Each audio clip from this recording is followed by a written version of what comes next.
सिरोही जालोर से लगा के गंगानगर तक 20 से 25 लाख भील हैं। क्या एक भी भील को किसी भी नेशनल पार्टी ने टिकट दिया? क्या किसी भी नेशनल पार्टी ने एमएलए एमपी का इस इलाके से टिकट देके विधानसभा दिल्ली भेजने का काम किया?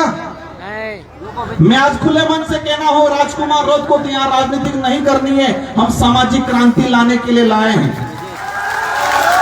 हम सामाजिक क्रांति चाहते हैं। हमारे भाइयों के साथ जो अत्याचार हो रहा है, शोषण हो रहा है, उसके खिलाफ लड़ने की लड़ने आए हैं। लेकिन राष्ट्रीय पार्टियों से अनुरोध है कि इस इलाके से आप कहीं से भी दो, लेकिन हर बार 2-2 एमएलए की सीट आदिवासी समुदाय के भील भाइयों को। क्या भीलों के अंदर नेतृत्व करने की क्षमता नहीं है?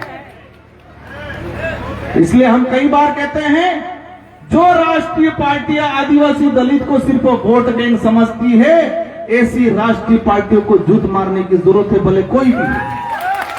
जो राष्ट्रीय पार्टियां दलित आदिवासियों को इंसान समझती है, देश का नागरिक समझती है, देश का मूल मालिक समझती है, उन राष्ट्रीय पार्टी का सम्मान करेंगे खुले मन से और साथ देंगे।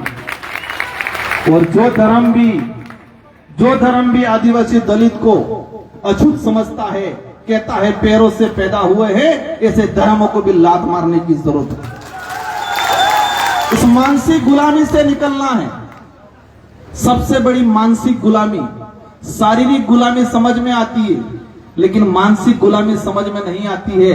और मानसिक गुलामी बनाने का जो साधन है, उन साधनों को पहचानने की जरूरत है, उनसे लड़ने की जरूरत है। हमारी लड़ाई न भाजपा से है, न कांग्रेस से है, हमारी लड़ाई न किसी वर्ग से है। हमारी लड़ाई हमारे हकों की लड़ाई है। और हकों की लड़ाई में जो आड़ा आएगा, जो अवरोध पैदा करेगा, वो अवश्य हमारे आदिवासी समुदाय का, दलितों का सबसे बड़ा दुश्मन है। ये स्वीकार करना है। आदिवासी समुदाय वो समुदाय है, कभी भी इतना बाहुल्य रहा, राज कहा, लेकिन राज किया, लेकिन किसी पे अत्याचार नहीं किया। इतिहास में आप पढ़ने जाओ, आदिवासी भील राजा रहे, किसी के साथ शोषण नहीं किया, किसी के साथ अत्याचार नहीं किया। अतिथि देवो भव, ये शब्द जो आया है वो आदिवासी समुदाय की जीवन शैली से निकल के आया। अतिथि देवो भव, जो विश्व में हमारे देश के प्रधानमंत्री जी जब जाते हैं, क्या कहते हैं कि उस देश से आते हैं ये प्रधानमंत्री जी जहां पर अतिथि देवो भव मतलब मेहमान है वो भगवान बराबर है। इस संबोधन के नाम से हमारे मोदी जी को बुलाया जाता है। लेकिन ये शब्द का आया कहां से? वो आदिवासी जीवन शैली से आया। और उसका आज भी उदाहरण गांवों में मिलता है। आप शहर में जाओगे, अनजान बन के दरवाजा खटखटाओगे तो वो निकल के पूछेगा, कौन हो भाई, क्या काम है, क्या नाम है? और आदिवासी समुदाय के घरों में जाओगे अनजान बन के तो पहले बिठाएगा, पानी पिलाएगा, चाय पिलाएगा, फिर पूछेगा आपका नाम क्या है, काम क्या है।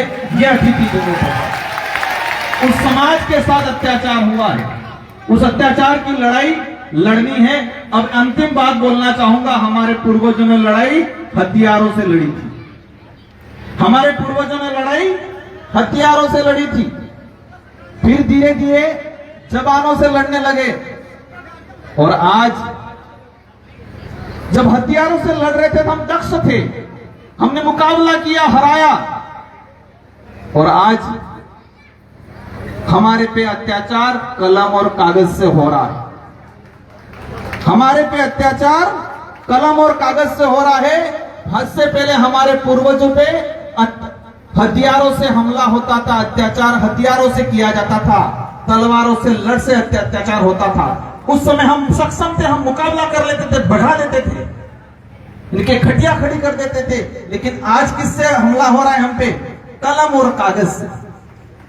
और हमारा समाज इतना पढ़ा लिखा नहीं होने की वजह से कलम और कागज की लड़ाई से मुकाबला नहीं कर पा रहा है। लेकिन उसका रास्ता यही है कि हमें शिक्षित होना है, समझदार होना है। और शिक्षा भी वही ग्रहण करनी है जो सोचने समझने की, विवेक की शक्ति पैदा करे, वो शिक्षा ग्रहण करनी है। पहली शिक्षा समाज की ग्रहण करनी है, सेकंड नंबर पाठ्यक्रम की करनी है, और तीसरी शिक्षा ताराराम जी जैसे, नत्ताराम जी जैसे, हमारे जो रामचंद्र जी हैं, हमारे ये जो अधिकारी लोग हैं, ये जो शिक्षा देते हैं जो पाठ्यक्रम में नहीं है, जो रिसर्च करके डाटा निकाल के आपको देते हैं, 3 प्रकार की शिक्षाओं को ग्रहण करने की जरूरत है। इन्हीं शब्दों के साथ आप सबको धन्यवाद। आभार। ये लड़ाई 1-2 दिन की नहीं है, ये लड़ाई सत्ता की भी नहीं है, ये लड़ाई किसी को कमजोर करने की भी नहीं है, ये लड़ाई किसी की तौहीन करने की भी नहीं है। ये लड़ाई हमारे स्वाभिमान की लड़ाई है, हमारे इतिहास की लड़ाई है, हमारे अधिकारों की लड़ाई है। हमें शांतिपूर्वक तरीके से, लोकतांत्रिक तरीके से, मजबूती से लड़ना है और इस क्षेत्र में नई क्रांति लानी है। और उस क्रांति के अंदर हम लोग पूरा भरपूर तरीके से आपका छोटे भाई बन के हम लोग आपके साथ खड़ा रहेंगे। इन्हीं सबको के साथ धन्यवाद, आभार, जय जोहार, जय भीम, जय श्री राम। बैठे रहेंगे राजकुमार जी, आप मंच पे रहेंगे। 1 मिनट, राजकुमार जी मंच पे रहेंगे, आप सभी बैठे रहेंगे। अभी कोई खड़ा नहीं होगा। जैसे देखिए, आप लोग जैसे अनुशासन से बनाए रखा है वैसे बनाए रखेंगे। मिठन शाह उनको पट्टू उठा के बहुमान कर रहे हैं। इसी कड़ी में मैं मिठे का थोड़ा टीम से सम्मान चाहूंगा। वह भी उमेश जी डामोर भी मंच पे आए। उमेश भाई डामोर, मिठे का थोड़ा